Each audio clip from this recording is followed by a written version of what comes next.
Welcome back, everyone. Nothing like a little Wagner in the morning. This is a live look at Tony DiBarto's neighborhood in Lyndhurst for our Sky Fox flyby.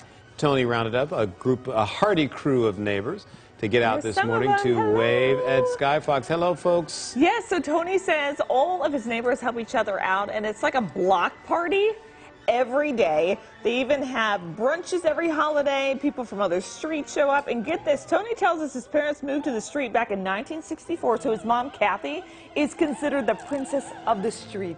That is so cool. The princess of the street. Very, hello, very nice tree-lined street to everybody out there. Yeah. Very, very cool. It's always wonderful when you have nice neighbors. Yeah, that makes your life so much easier. Yeah, you guys are very, very blessed. So, thanks for getting up so early. Hello. Hi. And remember, if you want to be a part of the Sky Fox flyby, you can head over to fox8.com and fill out a request.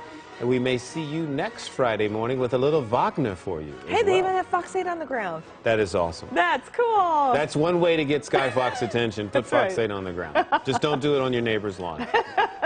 Great job, everybody.